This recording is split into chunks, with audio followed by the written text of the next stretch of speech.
Hello students, आप सभी का स्वागत है अपनी मैथ्स ट्रिक में। आज हम लोग क्लास 10 विषय गणित का पेपर सॉल्यूशन करने वाले हैं। जो बोर्ड एग्जाम हुआ था 2023-24 में, उस पेपर का हल देखने वाले। इससे पहले वाले वीडियो में हमने ऑब्जेक्टिव प्रश्न 1 से 5 तक किए थे। उससे आगे हम लोग आज 6 से 10 प्रश्न देखेंगे। तो वीडियो में अंत तक बने रहे और ऐसे ही साथ देते रहे। चलते हैं प्रश्न नंबर 6। यदि किसी त्रिभुज PQR में PQ square plus QR square equal to PR square हो तो कौन सा समकोण होगा? ये प्रश्न पूछा हुआ है। ऑप्शन दिया हुआ है कोण P, कोण Q, कोण R और D ऑप्शन दिया हुआ है, इनमें से कोई नहीं। तो इसमें सिंपल सा कंसेप्ट लग रहा है। यदि आपको पाइथागोरस प्रमेय आ रही है तो आप आसानी से इस प्रश्न का आंसर निकाल सकते हैं। पाइथागोरस प्रमेय क्या होती है? आधार स्क्वायर प्लस लंब स्क्वायर इक्वल्स टू कर्ण स्क्वायर, कर्ण का स्क्वायर। ये अगर आपको पता है तो आप आसानी से पता लगा सकते हैं। कैसे? इसमें दिया हुआ आधार स्क्वायर प्लस लंब स्क्वायर इक्वल्स टू कर्ण स्क्वायर, और ये प्रमेय किस में लगती है? समकोण त्रिभुजों। कौन से त्रिभुज में? समकोण त्रिभुज में। मैं यहाँ बना देता हूँ समकोण त्रिभुज। ये बना लिया हमने समकोण त्रिभुज। यहाँ पर है 90 डिग्री। अब अपने को ये बताना है कि यहाँ पर P है, Q है या R है। कैसे पता लगाओगे? कर्ण कौन सा है? 90 डिग्री के जस्ट सामने वाला। ये क्या है? कर्ण। इस भुजा का नाम हमारे को क्या दिया हुआ है? PR। यहाँ पर मैं लिख देता हूँ PR। आप चाहो तो P इधर लिख लो, R इधर लिख लो, P इधर लिख लो, R इधर लिख लो, कोई फर्क पड़ने वाला नहीं है। और तीसरा जो बचा हुआ है वो लिख देते हैं यहाँ Q। तो यहाँ पर आप देख सकते हैं PQ का स्क्वायर प्लस QR का स्क्वायर इक्वल टू क्या आ गया? PR का स्क्वायर। तो का समकोण किस पर बनाए? Q पर। तो राइट ऑप्शन हो जाएगा अपने B। आप चाहो तो P को इधर ले सकते हो, कोई फर्क नहीं पड़ने वाला। ओके, अब देखते हैं 7th क्वेश्चन, पहले का 7वां प्रश्न।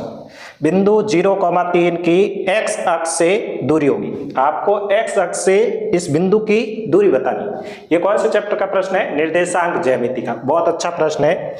कैसे करेंगे अपन? x अक्ष बना लिया और y अक्ष बना लिया। एक x अक्ष और एक y अक्ष। ये x अक्ष है और ये y अक्ष है।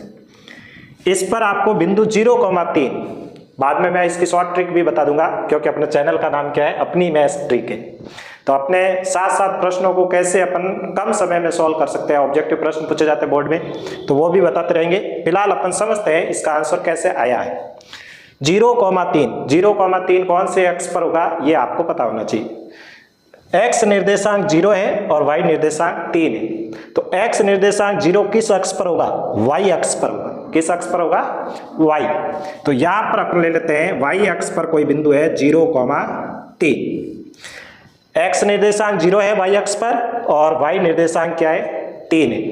तो आप ये बताओ, ये x अक्ष है, ये कौन सी अक्ष है? x।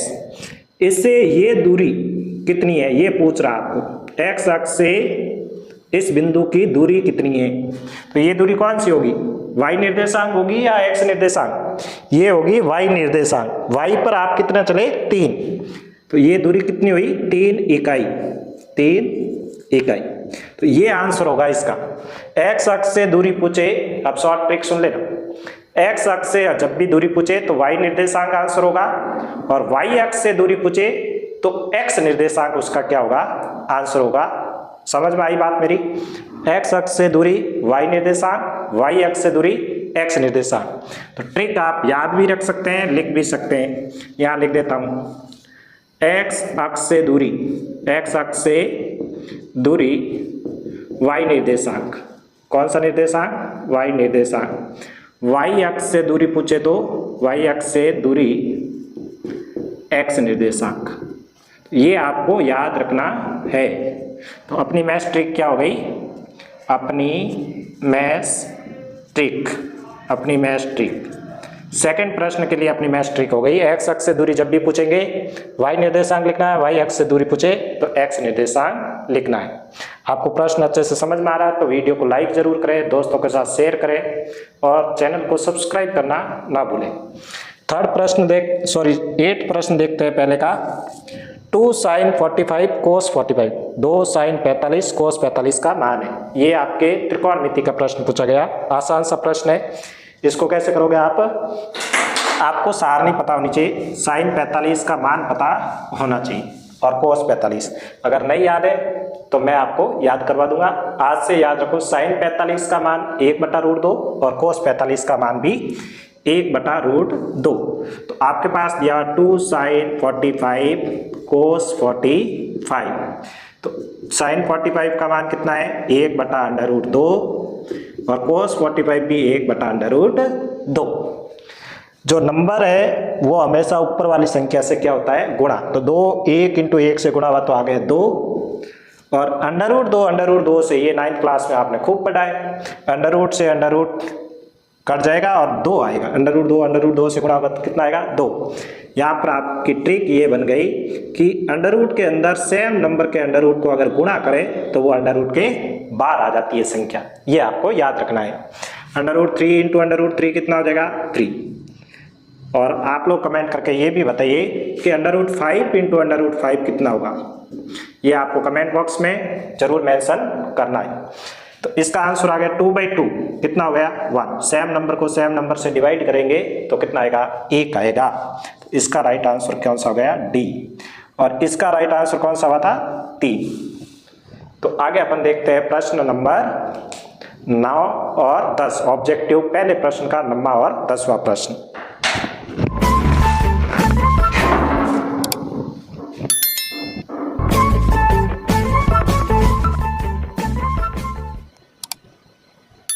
प्रश्न संख्या देखते हैं अपन लोग 9।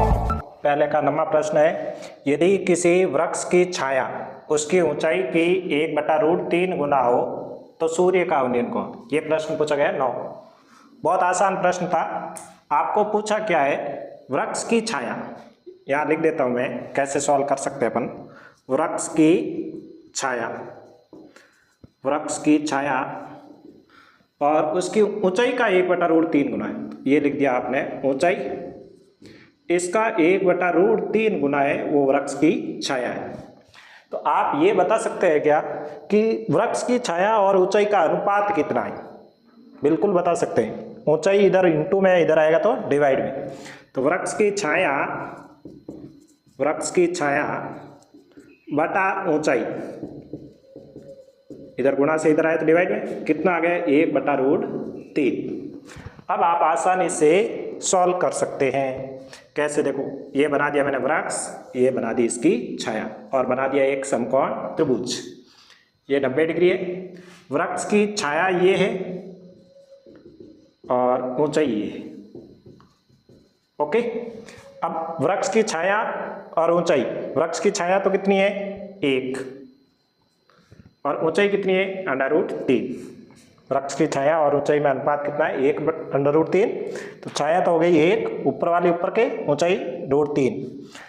यहाँ पर आपको सूर्य का उन्नयन कोण, मतलब ये उन्नयन कोण बताना है। यहाँ पर सूर्य है, यहाँ से कितने डिग्री का कोण बन रहा है ये आपको बताना है। तो क्या बताओगे भाई? कौन सा लगेगा? लंब है, आधार है, और हम जानते हैं tan थीटा क्या होता है? tan थीटा होता है लंब बटा आधार। लंब क्या है? √3, आधार कितना है? 1। तो tan थीटा में बताओ √3/1 किसका मान है?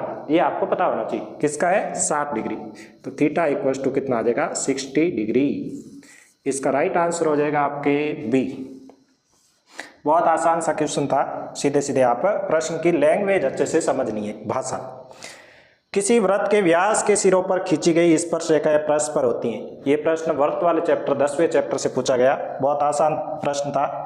वृत्त के व्यास, व्यास क्या होता है ये आपको पता होना चाहिए। वृत्त का व्यास, ये बना लिया मैंने वृत्त। वृत्त की सबसे बड़ी जीवा क्या कहलाती है? वृत्त का व्यास। या फिर अपन कह सकते हैं वृत्त की ऐसी जीवा जो केंद्र से गुजरती हो, उसे क्या कहते हैं? व्यास। तो यहाँ पर हमने बना दिया व्यास। इस व्यास के सिरों पर आपको क्या खींचनी है? स्पर्श रेखा खींचनी है। तो अपन ने खींच ली स्पर्श रेखा ऐसे, इस टाइप से। तो वृत्त के व्यास के सिरों पर खींची गई स्पर्श रेखा कैसी है? आप अपने उत्तर बताओ भाई, कैसी है ये स्पर्श रेखाएं? समांतर स्पर्श रेखाएं। तो इसका राइट आंसर कौन सा हो जाएगा? समांतर। अपने 10 प्रश्न हो गए हैं। इस वीडियो में हमने 5 प्रश्न देखे हैं। वीडियो को लाइक ज़रूर करें और चैनल को सब्सक्राइब करें, ज़्यादा से ज़्यादा शेयर करें। धन्यवाद। जय हिंद, जय भारत।